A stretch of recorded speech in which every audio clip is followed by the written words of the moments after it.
Un portail rouge est un portail relié à un autre monde. Il se referme sur nous et nous prive de tout renfort. Notre seul moyen d'en sortir est de tuer le boss ou d'attendre qu'il y ait une rupture du donjon. En clair, nos chasseurs sont coincés.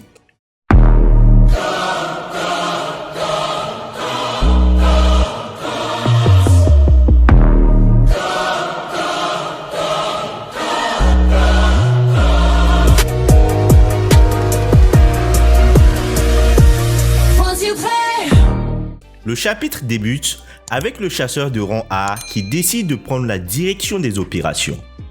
Le groupe se trouve dans une situation critique. Étant donné qu'il a le niveau le plus élevé, il fera de son mieux pour sauver les autres chasseurs. Il est clair qu'il n'est pas en mesure de garantir que tous reviennent vivants de cette expédition, car il pourrait se passer des mois avant une réouverture du portail. Et pour empirer les choses, le portail est minimum de rang B. Pour rappel les amis, lorsqu'il s'agit d'un donjon de rang B, il faut au minimum 3 chasseurs de rang A. Et s'il s'agit d'un donjon de rang A, il faut au minimum 1 rang S et 10 rangs A. Nos chasseurs tombent sur un portail de rang B minimum avec un seul chasseur de rang A. Dans le pire des cas, il leur faut 3 rangs A. Donc dans tous les cas, ils sont dans la mouise. Une troupe d'expédition sera conduite pour nettoyer le donjon. Cette troupe sera dirigée par le rang A.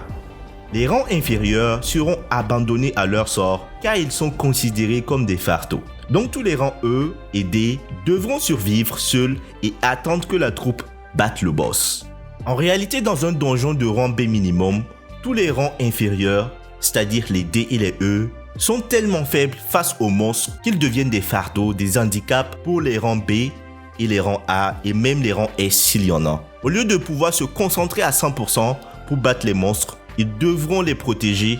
Donc ce que le rang A a décidé, c'est que il ira nettoyer le donjon avec les plus forts. Pendant ce temps, les plus faibles devront au moins réussir à survivre en attendant qu'ils reviennent. Il faut savoir que le temps ne s'écoule pas de la même manière dans le monde extérieur que dans un portail rouge. Une journée dans un portail rouge équivaut à 1 heure dans le monde extérieur. Dans le pire des scénarios, il faudrait des mois pour battre le boss ou pour que la rupture du donjon ne se produise.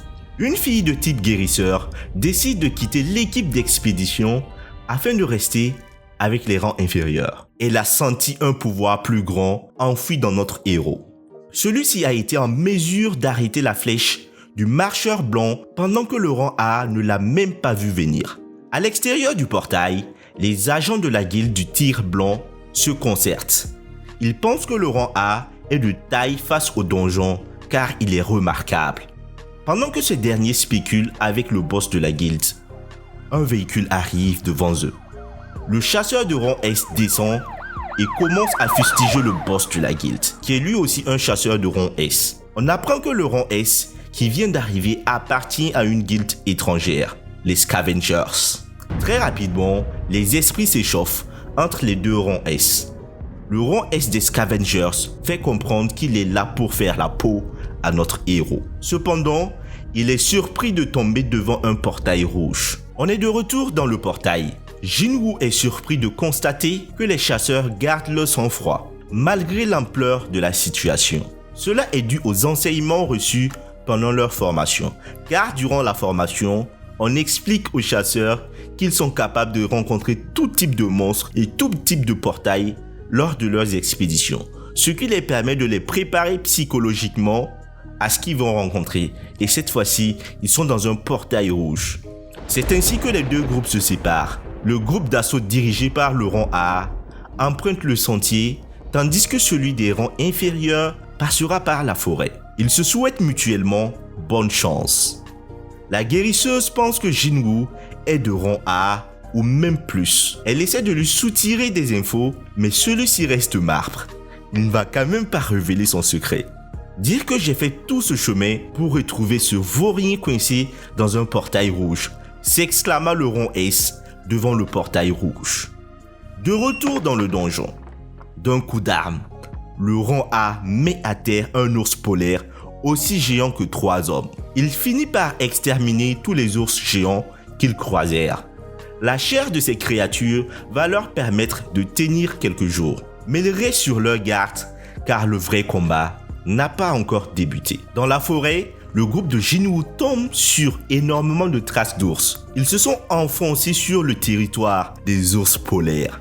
Notre héros insiste pour que le groupe avance malgré leur réticence. Si c'est le territoire des ours polaires, ça veut dire qu'ici, ils seront les seuls adversaires que nous aurons à craindre, car ils préfèrent affronter les ours que les marcheurs blancs. Grâce à son inventaire d'outils, Jinwoo habille son groupe de vêtements contre le froid. Le climat est tellement rude que sans équipement, le corps humain est capable de se dessécher au bout de quelques heures. Tout le monde est surpris de voir un rang E maîtriser la magie interdimensionnelle à ce niveau.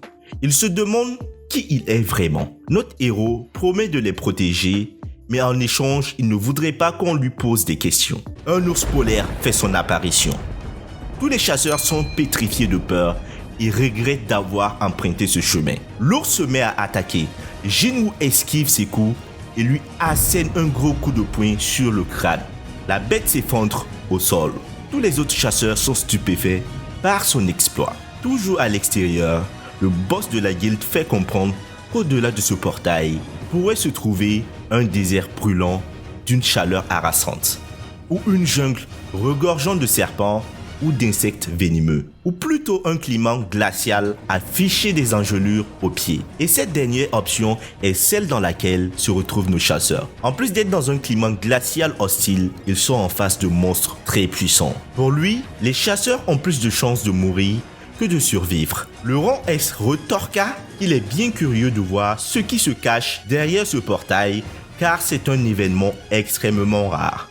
Il est furieux de ne pas pouvoir accéder au donjon. L'agent de l'organisation fait comprendre que même si des rangs S sont bloqués à l'extérieur, alors là, si Jinwoo en revenait vivant, ce serait un exploit. Nous retrouvons nos chasseurs dans la forêt en train de déguster la viande d'ours devant un feu de bois. Jinwoo décide d'aller s'entraîner malgré qu'il fasse nuit. Il doit boucler sa quête journalière. Sinon le système lui infligerait des pénalités et il serait envoyé dans une zone de pénalité. Il ne voudrait pas laisser son groupe livré à lui-même dans cet endroit hostile. Après son échauffement, il décide d'aller chasser. Pour la première fois, il décide de faire appel à ses ombres. Sortez, nous voyons ces soldats de l'enfer. À leur tête, il y a le commandant Igris. Sombre est son armée. Leur puissance se fait ressentir tel un grondement.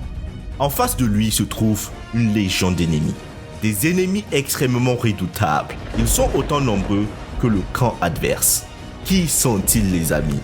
Notre héros lance l'attaque. Et ouais, une attaque effroyable. Une guerre sans merci. Qui sont ces ennemis qui sont aussi puissants et aussi nombreux que les ombres de Jinwoo?